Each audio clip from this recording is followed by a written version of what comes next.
Okay. Hi, everybody. My name is Amy Brown, and I'm the Assistant Director of in the UTLC of Technology Enhanced Pedagogy. And the UTLC and the library are partnering together to have this webinar series called Online Learning and Innovation. And this is just our second one, so welcome. We are pairing together technology consultants and faculty to talk about different online learning pedagogies and for technology. It's 30 minutes. You can kind of come in, learn something quick, and then go on with your day. So we are recording this, and we're going to put this on different websites so that you can watch it later. And I'll put the link to those websites in the chat in just a second. So, and we'll also put there on those websites different presenting materials if we need to put those there as well. So it looks like we're all muted. We want to stay muted so that we can focus on what April is saying today. And at the end, she's going to talk about 20 minutes, and then at the end we can ask her lots and lots of hard questions. So, and then we can unmute your mic or you can chat if you want to. So let me introduce April. This is April Black. You can see her video there in the front and the top. And she's the ITC, which stands for Instructional Technology Consultant for the Bryan School of Business and Economics. And she's going to talk today about Canvas, assessments, and grading. Let me turn over the presenter duties to her. And April Dawkins has just joined us. Welcome, April. Hi, April. Hi, how are you doing? Great. Welcome to the session where you just are getting started, and we're going to talk about Canvas assessments and grading inside the Canvas LMS. So I'm assuming everybody is well-versed in using Canvas, or at least has taken a look at Canvas as the LMS. So this is not going to be an intro, but it's going to be basically a discussion of different ways that we can use the LMS to be better graders. So we're going to start with me sharing my screen. So I'm going to go ahead and change this. Right now I shared the Canvas file, but I actually want to share my screen instead because I want to take you to a couple of real Canvas courses. So I'm going to share my screen, and I have to tell it which screen because I have dual monitors, so I want monitor 1. And so now you're going to see, instead of my face, you're going to actually see my screen, and I'm going to assume that you see what I'm looking at, which is my PowerPoint presentation with the first slide that was actually showing on your screen. So I'm going to slide up, and we're going to start with the second slide, assignments Canvas style. And these are the basically the 4 kinds of assignments that we have access to in Canvas. I'm going to minimize this screen, and I'm going to go actually into a course in Canvas. And I'm going to actually go to the modules view of this course. So this is the modules view of several courses and of several modules, but we're going to start with week 1. And we're going to look at different kinds of assignments. So I'm going to click on the Assignments tab, and I've already pre-created some sample assignments. So the first sample assignment is a non-graded assignment, and often I use non-graded assignments for things like if I have a really important reading assignment I want my students to do, then I create an actual assignment slot for that, and when I describe the reading, make sure you read chapter 2. There'll be a quiz, or potentially there'll be a quiz in the class. I don't have to give the quiz, but if I say there's a potential quiz, they're much more likely to read it, and it's non-graded. So the reading itself is not graded. So here's what it would look like as an assignment. I'm clicking on that tab now, and if my computer would move a little quicker than a snail's tail, it's slowly trying to open. Yeah.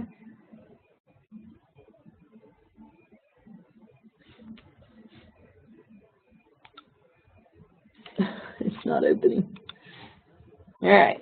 Well, that's just the icon. I don't know how I'm going to get this one to open. Let's try this sample assignment, and this will work the same way. There we go. So here's a sample assignment, and I'm assuming everybody knows this, but I'm going to walk through it just in case you don't. To create a non-graded assignment, when you type in your content for the assignment, like I would say this is a reading assignment, make sure you read chapter 2. When you finish reading chapter 2, review your notes. We may have a quiz on this in class on Wednesday, or we may have an online quiz on this that will be due whatever date. So that kind of information goes there. But to make it A non-graded assignment, we've got some options here. This is a no submission option. This is an online option. This is an on-paper option. But if it's going to be not graded, then you aren't going to have a submission. So to change that to not graded, we go down here and we're going to say not graded. And then I just change this 100 points to 0 because it's not graded, and Canvas, for default, wants a number in that points sheet, even for not graded assignments. So just put a 0 in there, and now it's a not graded assignment, and then click Save.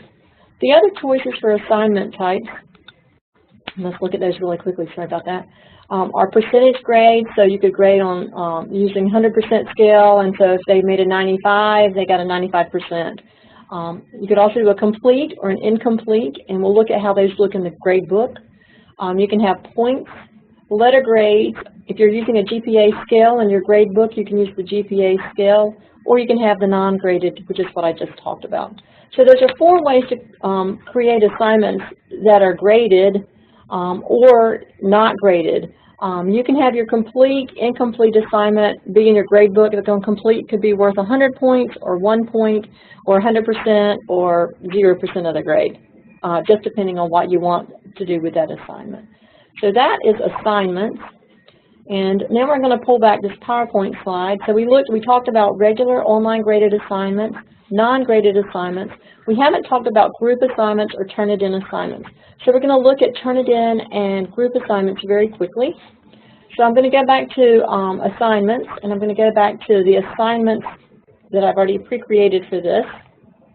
And here's a practice Turnitin assignment, which a Turnitin assignment looks a little different than a regular assignment. So when you've created a Turnitin assignment, you've created that for a very specific purpose. You want your students to be able to submit the assignment in Turnitin to check for plagiarism.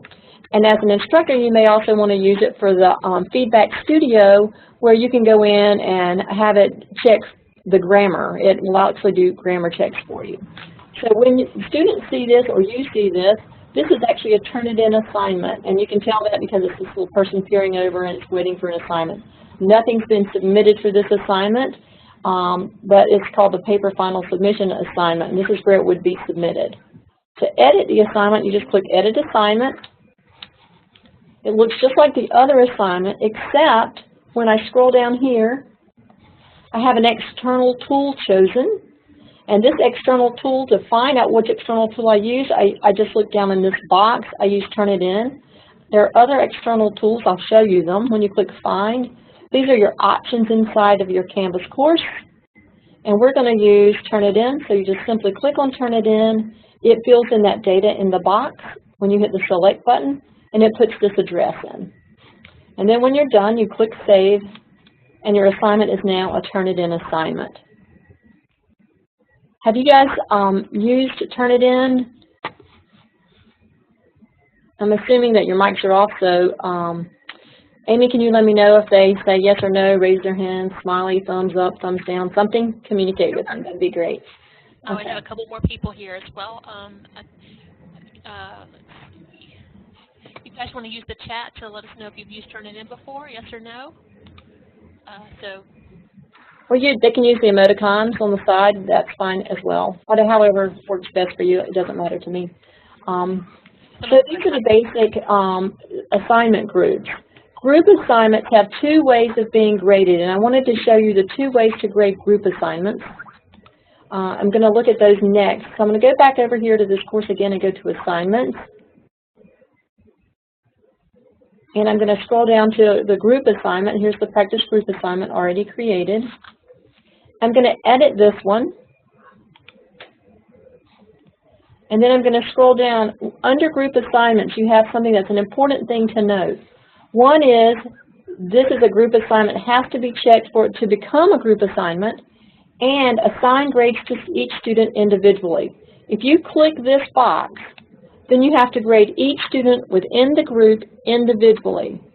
So it means that you can give each student an individual grade, but it also means you have to grade every student in the class. And sometimes the beauty of a group assignment is you only have to grade it once, and every member of the group gets the same grade, and when that member of the group submits it, When you grade it for one person, you grade it for all of them. So it's a big time saver. So a lot of times you want to grade it as a group. Now, let's say you decided you want to grade it as a group and not assign grades to each student individually, but you want them to get the same grade as the person who submitted the assignment for the group. Then you would leave this unchecked, and everybody in the group would get the same grade. But let's say you find out that one person was a total no-show in the group and did 0 to help the group. How do you change their grade? Because they automatically got the grade that the group got. That's very simple. You go into your grade book, and we'll look at that too. I don't know if I have the grade book open for anything here, but let me just see. We'll go to this grade book. I'm just opening up one, and we'll pretend that this is a graded group assignment. It's not, but in order to change someone's grade from, let's say they had a group grade of 100, you simply check in that box, and then you give them a 0 instead of the normal group grade of 100. And that's how you individually change one person's grade from a group grade. It's much faster to grade as a group and then go in if you have individuals you need to change. Okay? So that is group assignments, and I'm going to go quickly because I only have 20 minutes. So if you have questions, just feel free to unmute your mic and stop and ask me, because that's what I'm used to, and I would love for you to do that. So now we have the standard quiz or survey, and I'm sure all of you have already used the quizzing feature. If you haven't, we'll take a quick look at the quizzing feature. But the part of the quiz that I wanted to talk about is using the quiz by grouping your questions. And the reason grouping your questions is important is it allows you to grade your assignment with less anxiety over the cheating factor. By grouping your questions into groups and having randomly selected questions out of each of your subgroups, your chances of your students being able to quickly copy and paste all of your same questions is much lower, and also the ability to work together as a team is much lower because they'll have different questions. So let's go look at quiz. I'm going to open up the quizzing feature in this assignment.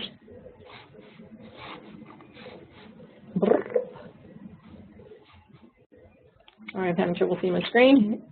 So I'm now in a quiz. There's no questions in this quiz. I just created a space for a quiz. But to add questions, I have to edit the quiz. And I'm going to add questions. So this question tab is where you put your questions in. How many of you use Respondus? Anybody in the group use Respondus to import questions? Everybody? Sorry, I should unmute. I'm not seeing anyone saying that they have Respondus or use Respondus. Okay. Well, I'm going to just click here and use Find Questions because I have some pre-formatted questions. And I'm just going to choose Chapter 1 multiple choice here. And I'm going to just randomly select a few questions out of here. I could select them all by clicking down at the bottom and selecting all the questions, but I'm going to randomly just select some. And then there are lots of questions in this one. So those are the questions that I've randomly selected. I'm going to name this a new group, and I'm going to call this group name Section 1. I think I didn't spell section because I left out the I. There we go, Section 1. And now I've created I want to pick, out of all the questions, I added 11. I want to pick 5 questions out of Section 1. Each question is worth 5 points, and I'm going to create that group. So now I'm going to close this, and I've added a group. Oh, I didn't add a group. Yeah, I did. There it is, Section 1, right here. So pick 5 questions, and it's 5 points per question. I'm going to add a new question group, but I've got to find some more questions. I've already added questions on purpose, so let me go find the questions that I want from a different test bank. Sorry about that. I'm going to choose these merged questions, and I'm going to choose 1, 2, 3, 4, and try to choose maybe 10 questions.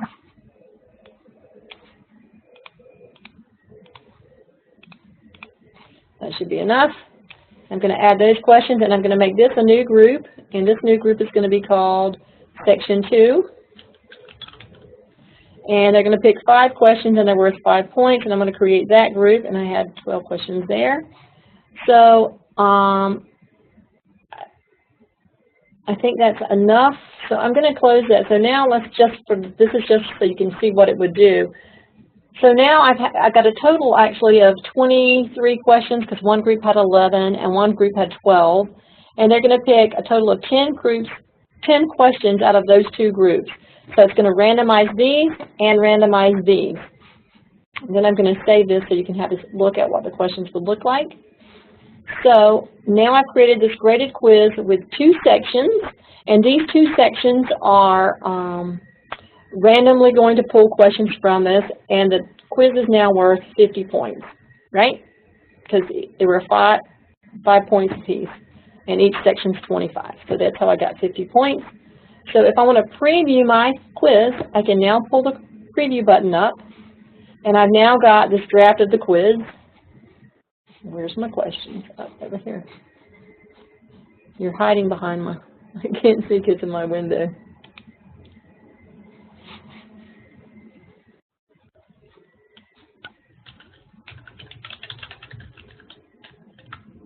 Sorry about that.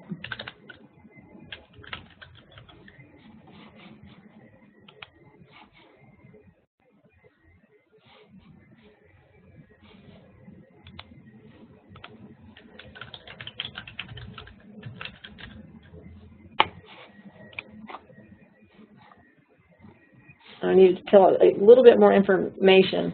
Now, if I chose shuffle answers, and this is an important thing for quizzing, I should have mentioned this earlier. Shuffling answers does add even more randomization to your quiz, but if you do that, instead of having none of the above or all of the above, you have to say none of these or all of these. Because the order of the questions, you don't know where none of the above or all of the above is going to be located because the answers are shuffled, right? So you just have to edit that question response and change it to none of these or all of these. You can do that very quickly in a word processor or in Respondus.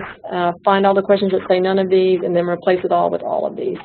So that's a pretty fast way to add another level of randomization to your quiz.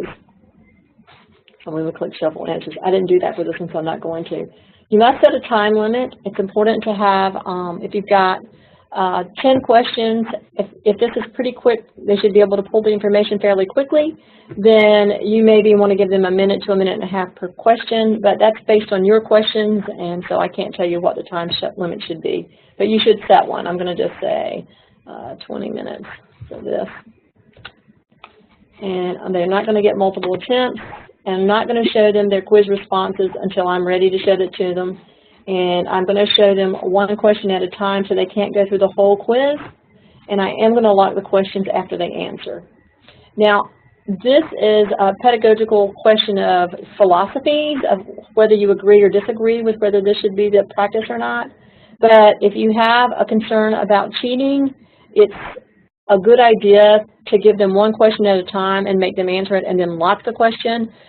The reason for that we kind of practice that in the Bryan School now is we had a cheating scandal where the students were working in teams and a student would go through as many questions as they could, copy the questions, start sending them out to their teammates. It was a pretty highfalutin cheating scandal. If they'd spent less time planning how to cheat, more time studying, they would have probably been much better off. But anyway, so we are kind of pushing the locking up the questions. April, it's like your 1-minute warning, okay? Already? Yeah, it goes fast when you're having fun. Okay, well, then I'm going to skip this. Anyway, you guys save the quiz. You can look at the quiz questions. Ah, so sorry. I got way too much to go through. Let me pull this up. Okay. So, I guess I will skip 1 minute. What would you like to talk about? I was going to talk about graded discussions. I have something on ARC, how you can create a discussion within a video using the ARC tool, and rubrics. I was going to show you how to use rubrics. I think I'll do that very quickly, just show you what rubrics look like. So you focus on rubrics. Okay, let's go to rubrics. Let me pull this up really quickly. It's trying to open it. Oh, I don't want to open it in Firefox. I've got it open in Chrome. Let me go over to Chrome. Okay, we'll go to this class.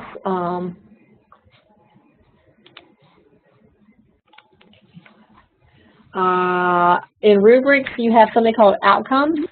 When you click on Outcomes, you have, I've got to move this little window away here. You have this Outcomes where you can find your rubrics on the far right screen. Do you see this little 3 dots? I'm assuming you do. I'm going to click on that, and it says Manage Rubrics. It's on the far side of the screen. Here I can open up, I can see all my rubrics, or I can add a new rubric. This is an existing rubric that I've already gotten. I'm showing you very quickly. You can add the different criteria. You can edit, copy, paste, whatever. If you've already gotten a rubric created that you've used in years past and you want to add it to your Canvas course, you simply copy and paste it. So I'm going to go here and edit rubric, and if I wanted to change this description, I just click in the cell, groups discussed with excellent detail, and included citations is what I'm going to add. And say OK, and then that's edited, and included citations is there. It's very easy to add a rubric. It's very easy to edit a rubric, and then I'm going to update my rubric by clicking Update. To create a new rubric, you click over here. Let's go back here to my rubrics box, and you click Add Rubric. It starts out and it looks like this, an empty shell. You add your criterion by clicking on Add Criterion Plus, and then you type whatever text you want for your criterion. Text goes here. For your marks, you edit that, add whatever feedback, above average, whatever. And that's how you do it. You change your points here. You can click in the cells, add whatever points you want to make this a point. Come on, let me edit it. Give me that little pencil. And we're going to make that 10. So it's now worth 10 points. But that's how you create a rubric. Now when you're in an actual assignment, let's go look at an assignment with a rubric. I'm not going to save any of that because I'm trying to talk 90 miles an hour. Forgive me. And I'm going to go show you an assignment with a rubric. This is what a rubric looks like attached to an assignment. When you go into the assignment, students can see the rubric if you allow them to see it. You scroll down from the bottom. This is a regular view of the assignment. You can scroll down to the bottom, and there's your rubric with the points. And when you go into Speed Grader, the beauty of the rubrics is it speeds up grading detailed discussion posts, projects, group activities. So it's a really helpful thing to see. So when we go into Speed Grader for that, click View Rubric, and here's the rubric. You can click in the shells. Move this over again, and you can put your when you click on a cell, it puts the points in the box, as you can see. Everybody sees that, right? And that's the beauty of using rubrics. I wanted to show you gradebook very quickly. I'm going to take 2 minutes of your question time, so give me a chance to do that, because I want you to see the quizzes. The gradebook features. I think that's important, because when you first start using the Canvas gradebook, it's much different than the Blackboard gradebook, and what you see is very different. So inside the gradebook, I've got these things marked. These are what these symbols mean. I can share my PowerPoint and we'll post it so you can have this to look at. But these different icons are important for you to know. You've got a discussion icon, a document icon, a text icon, a link icon, muted icon, which is important when you mute an assignment. Does everybody know how to mute an assignment? This is what this little symbol here is. I don't know if you can see it, but it's like an audio sound file with a line through it. It means you've muted the assignment. And you do that inside your gradebook. So we're going to go back and look at the gradebook and mute an assignment so you can see what an assignment looks like in the gradebook. I'm sorry, grades. While you're pulling that up, can you define a muted assignment? I am. So I wanted to show you what it looks like in the gradebook. I think I have one in this gradebook that's muted as soon as the gradebook populates. A muted assignment is an assignment that you don't want the students to get released when you grade the assignment until you've graded everybody in the class. Because sometimes when you grade like 5 students, they tell each other, oh man, I got my grade back and I blah, blah, blah, whatever their score is, they talk about it. And then all the other students want to know why they don't have their grade, and they start sending 25 emails about Where's my grade? Where's my grade? So if you mute the assignment inside the grade book, then you only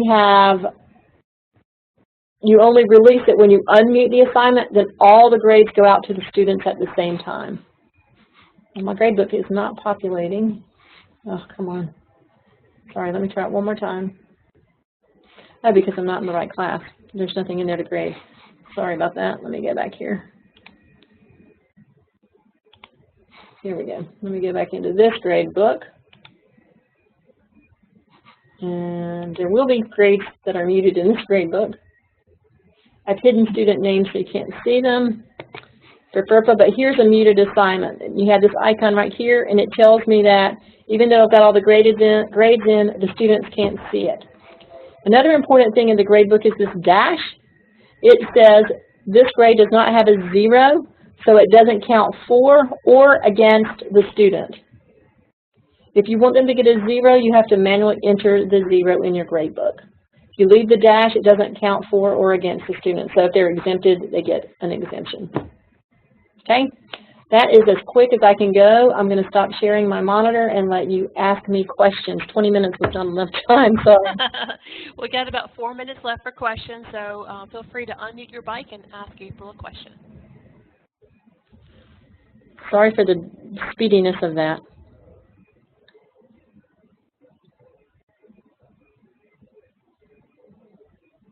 This is just like sitting in the classroom when you ask a question and you wait for a response.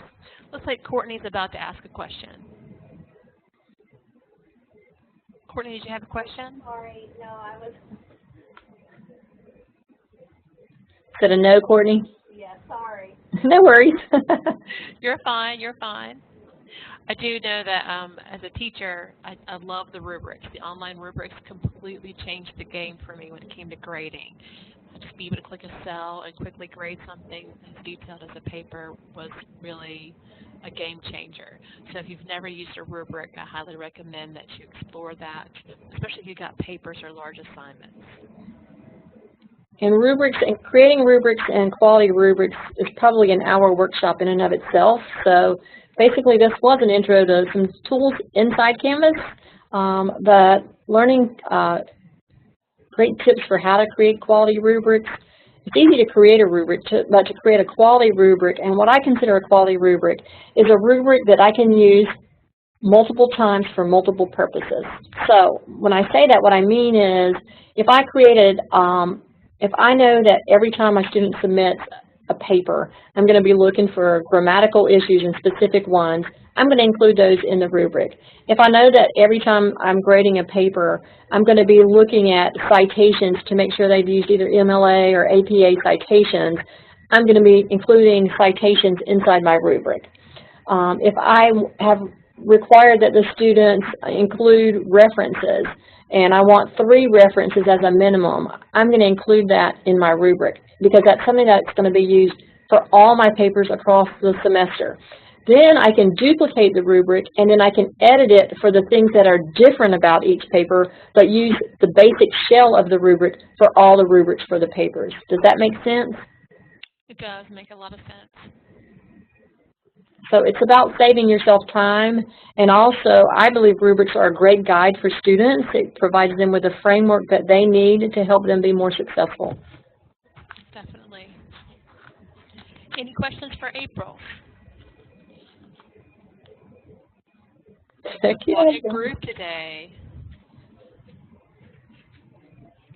No questions? April, if you could hand me the ball back, that would be I great. will. One more quick thing. If when you're looking at grading in Canvas, you wanted to know how to weight a grade, I think I have a minute or 2 left. I will show you how to use the gradebook to weight. But I need you to let me know that's what you want. So there's a little hand if you want to spend time doing that. Right beside your name, there's a little hand. If you would like for me to show you how to weight grades, raise your hand. Beth has got her hand up. Okay. Now, if you're not interested, you can go ahead and leave because we're basically done. Thank you for coming. I'm going to show you how to do weighted grades. So I have to share my screen again. So I'm going to leave the screen and go to screen share. And I'll do monitor 1. So now you're looking at this grade book again. In order to weight grades, I'm going to show you by sliding down to the end of this. This is an interesting class because the actual percentage of weighted grades is 150%. And you can tell that because going up here, these are less dark. These are bolded. These are categories that were created inside the assignments tool, which puts them in categories in the grade book, and they're at the end of the grade book as categories. This weighted grade is 5%, 5%, 5%, 10%, 20%, 50%, and I'm going to keep scrolling over so you can see it all. 50%, 5%, 50%. So this adds up to 50%, this adds up to 50%, and that adds up to 50%. So that's 150%. Now, the reason for that is 2 of these categories are either or. They either did service learning as a portion of the class or they did algebra review as a portion of the class. If they did service learning, they didn't do algebra review. If they did algebra review, they didn't do service learning, so they had no grade. So if they did service learning, they have grade. They did algebra review, they have a grade, which is 50%. Now, how that was created inside the grade book, let me go to the grade book, is through assignments, and the assignments are categorized. So I created groups under assignments. This one's called Introductions. It's 5% of the grade. This one's Academic Integrity, 5%. Work Ethics, 5%. Majors Research, 10%. Academic Professional Development, 20%. And then those are the big categories. Service Learning Assignments, 50%. And then Algebra Review, 50%.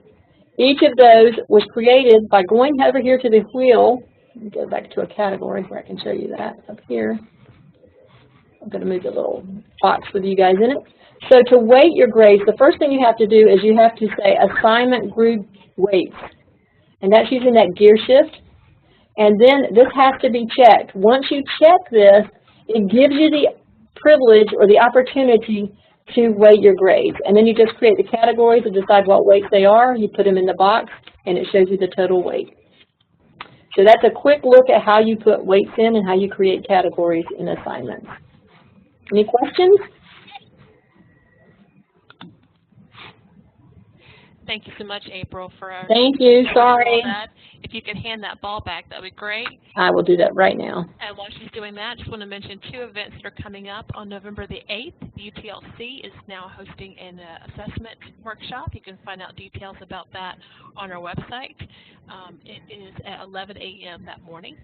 So November the 8th, and on November the 9th, we're hosting our next webinar series called Creating Effective Online Discussion. So you can sign up for that on the workshops page for UNCG. Thank you so much for coming. I'm going to stop the recording, and once it's done, giving me the recording, I'll send a copy out to everyone so you can have it and review it again. Thanks so much. Thank you.